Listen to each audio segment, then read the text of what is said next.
20 na ito.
Si tatay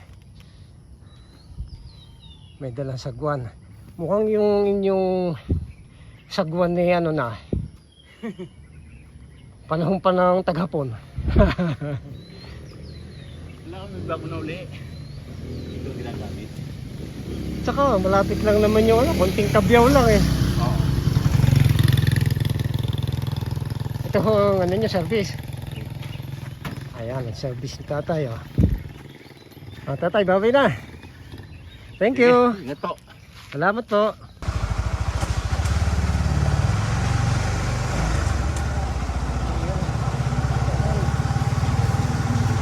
Daming bido. Ay, apat na bido akong nakita. Nataba, ang mga bido.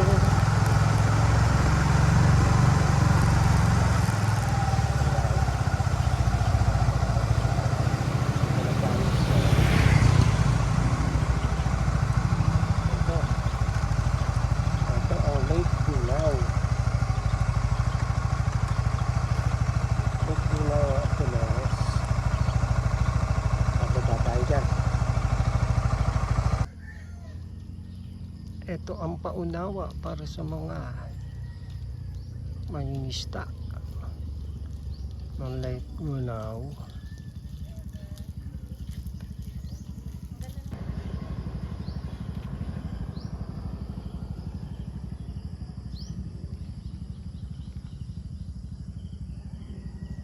Ito ang daan pababa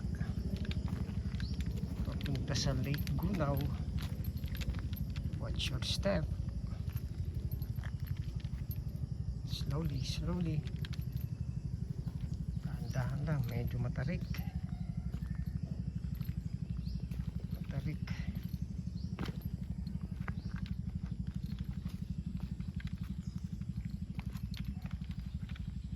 Watch your step.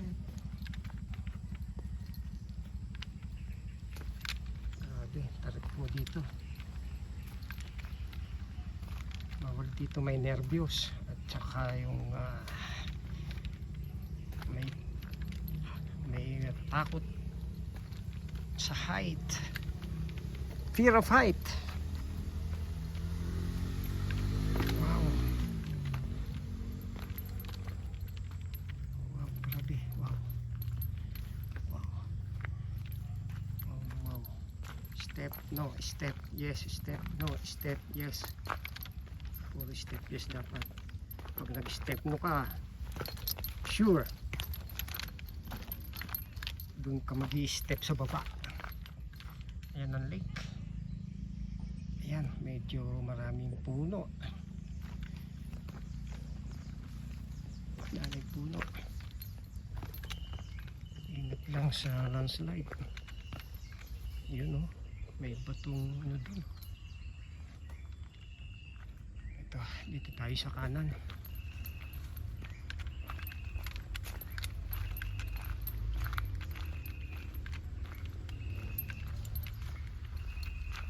Lupa na po dito ang dinadaanan ko. Lupa na.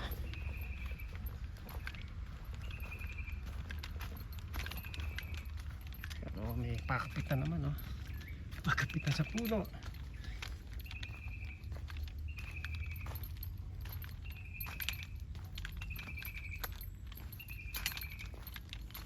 Pag maulan, madulas to. Kasi lupa yung stair.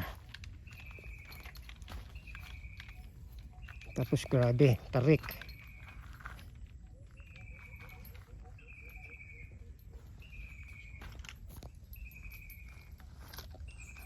Grabing tarik po, oh.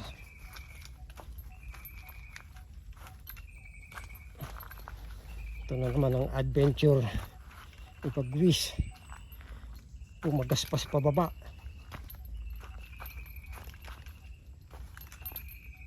Ayan. Ayan na.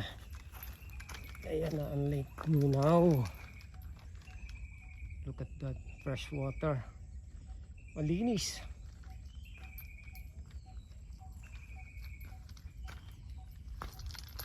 Malinis siya. Pero may mga bahay kubo. Kung tawagin ni bahay bantayan. Pero parang abandonado na siya.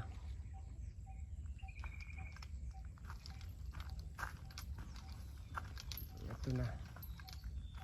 Ito na ang lake. Slowly. Make sure hindi mahulog sa tubig. Pero ang ganda ng tubig.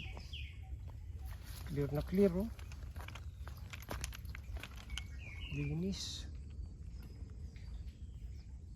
Ayan si tatay. Pupunta rito patabi.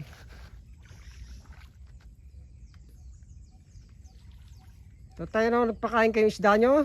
Oo. Ayun, nagpakain si tatay na isda. Ilan lang yata ho ang floating dito? Dalang na. Dalang. Pero dati marami ha. Oo, puno yan dati. Oh, ganun. Hindi na. Pero malalim ang tubig na to. Pakalalim yan. Mukha nga, pero tsaka napaka ano niya, oh, napakatahimik. Tatong linaw. Ang linaw pa. Hindi kagaya nung ibang mga lawa na masyadong crowded na sa ano, sa mga fish cage. Mas malinis pa rin namin sa Manila yan. Ayuho, kita naman sa tubig eh. Linis. Kaya lang yung ano nga, dilaglag ng dahon. Eh hindi naman maiwasan niya, maraming puno sa palibot eh. Sa kanya pwedeng putulin yan. Ay hindi pwede at kailangan sangguni muna sa DNR yan. Para ano, para maputol. Tsaka hindi dapat pinuputol yan. Ano nung kalikasan yan. Tatanim pa nga po kami dyan eh. Kailangan maproteksyonan yan. Maliban yan, lalaglag yung pagka nabagyo. Ay oo, kagaya nung nakaraan. Bumagyo. Pero hindi naman tayo masyado yata nasalanta. Yeah. Sa ano, lakas daw ng ano, sa Camarines Norte. Oo. May kaibigan ako dun eh. Taga saan ba kayo? Taga dito sa San Pablo lang. Sa? San Pablo. Eh, nagsabi sa akin na yung tricycle daw niya nalubog kasi yung ilog umapaw. Sabi ko, ay wala tayong magagawa. Kung umapaw ang ilog, eh, hindi natin pwedeng Kalikasan na yan eh. kalikasan yan. Ayun, at parang pananim daw niya. Mga namumunga na, mga sitaw, kalabasa. Eh, yung gilid na itiram lang ko ng ano eh. Gabi, kamate, sili. Ay, pwedeng ho yan. Ay, kaso mo nung bumagyo nga. Ay, yun. Naanod. Yun ang ating problema dyan eh. Kapag Sadyang ganun. Kagaya niyan, bagyo, kalikasan yan. Hindi natin yung pwedeng pigilan kasi nangyayari yan. Fiberglass din pala ang bangka nyo, no? Ha? Fiberglass. Oo. Tagal na to. Ay, anong mga alaga nyong isda? Ilang buwan na? Ay, hindi pare-pareho. Pinilir nyo? Wanang hindi mo sabay-sabay kumukuha ng fingerlings. Sabagay, mas maganda ho yung gano'n dahil kapag ikaw ay nag-harvest ng ngayong buwan na to, by the next month, pwede ulit mag-harvest. Ganun nga. Pagulong. Hindi pwedeng anuhin mo lang dahil abay, nasa mahal ng pakain. At saka sa pakain. Magkano na isang sako ngayon? Ay manahig ng 1,000, 25 kilos. Yung halimbawa primer, mas mahal. Oo, siyempre. Tapos ang sumunod ng crumble. Tapos sumunod grower. Tapos sumunod na doon finisher na. Finisher na. At mura-mura ang finisher, ano? Kunti lang. Konti rin ang diferensya. 975. Aw, grabe na palang presyo niyan. Dapat may substitute kayong pagkain. May mga asola din ba rito? Yung lumot na yung mali, wala ngayon eh. Bago lang. Yung lumot. Pinakain din ng mga tilapia yan eh. Ilang months kayo kung mag-harvest dito? Hindi na pare-pareho. 4 months, 5 months. Meron pagka napapasente 3 months. Pagka yung mabilis ang laki, no? Bagay nila, niwala ba kayo dun sa mga fingerlings na magagandang breed? Abay sadya naman. Kasi yun ang mabibilis na lumaki. Ay marami ngayon naman ano na, halos lahat yung hybrid na. Bihira na. Marami ding alpas dito sigurado na mga tilapia, mga dalag, ganyan. Tapos inalpasan ko ito ng 37,000 na fingerlings. Fingerlings. Oo, na tilapia. Saan kayo kumukuha ng fingerlings? Bigay sa akin ng Bipar. Okay. Tapos libre. ang karpa nasa mga 17,000. Marami. Mga fingerlings pa rin nung inihulog nyo. Pinapalaki ko ng mga ganitong kalalaki, tapos nalpasan ko na. Oo nga, mabilis din naman lumaki yun eh. Bilis. Meron ako. Yung maitim, black mass. Hindi kami nagano ng black mass. Masungit yata yun. Anong tawag Marami doon? dito ayungin. Anong tawag doon na ng mga isda yun eh. Sa Palok Lake ba, kinuhulihan din ng hipon. Hindi ko masyadong Palakpakin lang. Palakpakin lang ang Ano? Ang merong ng hipon.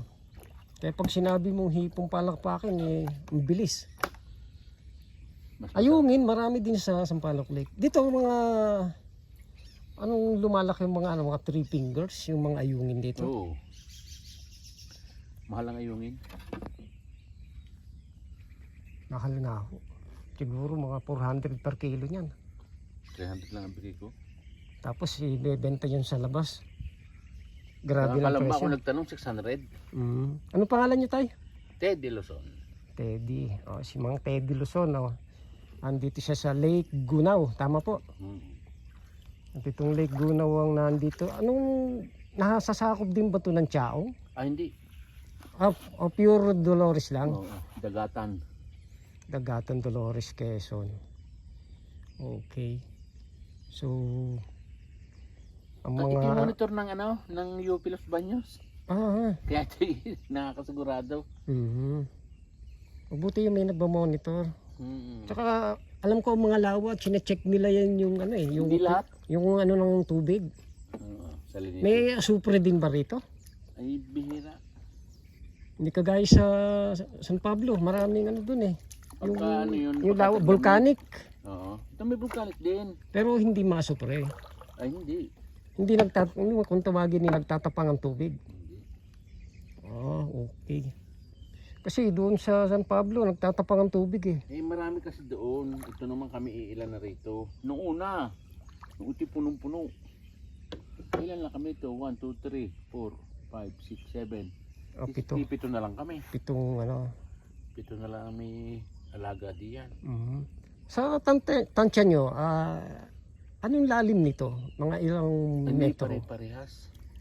Tulad ng tayo ng yung aking gitna? yan. Yung tayo kong yun, nasa mga 50 meters. Ay malalim. 50 meters. Oo, yung may puting iyong kasunod noon. Yun. Aha. mas malalim na yon. Yun ang dati kong tayo eh. Oh, di sa mga ano na yun, mga Yung 60, 17, ganun. Kasi Ibig sabihin, nagbawas ako ng floating ko eh. No, ako magtrabaho sa Maynila. ayun. Okay ah.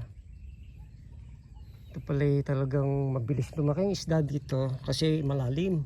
At saka malinis. Malinis pa. Ilan ng floating. Hindi crowded. Wala pa 50. Oh, wala pang 10 eh. Wala pa 50 floating dyan. Pero pwede rin maglagay ng mga, kung tawagin yung patanga. Pwede rin. Ito, huli ko yung hipon, huli sa patanga. Ano ko, Sideline. malalaki rin. Maliliit, yung para palakpakin. Mm. Ano pa pangalan nyo? Ako si Bagwis. Ako nagbablog ng pakonti-konti ba? San Pablo ako. Madalas ako sa Dolores kasi sumisimba ako eh. Every Ngayon, Friday. First Friday eh. First Friday ngayon. First Friday. Daming tao. Madalas ako dyan. Every Friday. Since nung nag-pandemic. Dati nagbabike lang ako. Ngayon eh, siyempre, magmotor na at naedad na eh. Kaya ano, nakamotor para hindi masyado mapagod ah. Ayan, ay siya. Tatay, salamat sa konting interview sa inyo. Wala pang problema. At aho na ulit. Medyo matarik. Madulas to pagka maulan, ano? Hindi. Ganyan lang yan. Okay. Hindi masyado siyang naglalati. Hindi. Okay. Ayan. Mga kabagwis pagaspas, oh. Ito ang Lake Gunaw, Dagatan Dolores, Quezon. At Si Andrew galing, si Drew. Yung... si Drew Arellano. Madalas yun dito. Nagpunta yun ng Dolores. Itong bang, makikita nyo sa kanyang ano, itong bangkang ito. Ito rin ang ginamit nila. Nagpunta rito. Parang umakit daw siya doon sa pinagdanlayan. Galing sila doon nagluto ng hipon. Ayun. Kita mo nga naman. Nagluto naman doon yung anak ko. Huli dito. Kasama pag-akit doon. Ayun.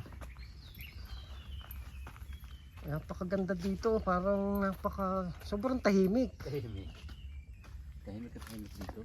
Ayan o, yan ang Lake Gunaw. Tahimik. Tapos ito na yung paakyat at ang sabi ni... Pagkakagawa ko ng daan, yan, pagka maraming gumukuha ng dahon.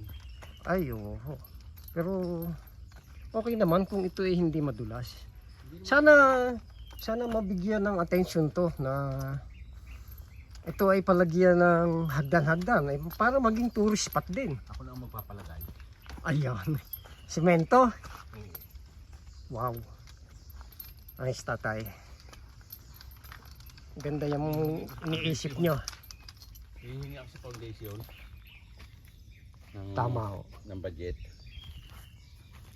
Tama kasi ito yun maraming dadayo dito na magpipicture, magbibideo.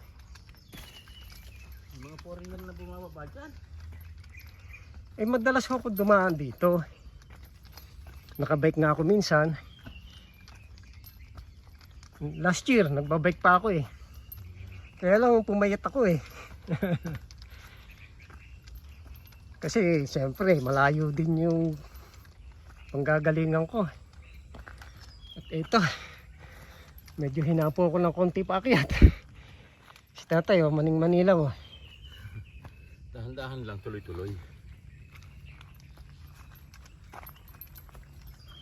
Itong padiretso. Pababa din ito doon ano. Mga kasabi ko nagsitigil na. Hindi na pinagpatuloy. Hindi kaya. Sayang naman.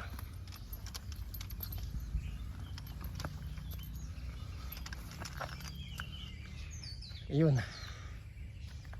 Ang kubo ni tatay. Tama, hindi ako natigil. Exercise ko na. Abayo ho. Tama ho yung ano, gusto. Ang ma-exercise ang katawan. 71 ako ngayon. Ba kita nyo sa 71 yung edad. Malakas pa. Walang maintenance. Aba, ay bihira ho yun. Yung iba nga, wala pang 50, may maintenance na. Mismong lihiti mo kayo rito sa dagatan. Sa bayan. Dolores, bayan. Whew. Ayos. Nakaraos. Si tatay. May dalang sagwan. Mukhang yung inyong sagwan ni ano na. Panahon pa ng taghapon. Wala kami bago na uli. Ito ginagamit. Tsaka malapit lang naman yung ano, konting tabyaw lang eh. Oo. Ito ho ang ano niya, service. Ayan, nag-service ni tatay oh. Tatay, babay na. Thank you. Ingat po. Salamat po. Ayan. Pabalik na tayo sa aking service kay CB. Ayan si CB, ang aking kaibigan. Yan po ang Ligbunaw. Ayan. Diyan natin nakita si tatay. Yun ang kanyang floating. Sa kanyang sabi pipito lang sila na nandito.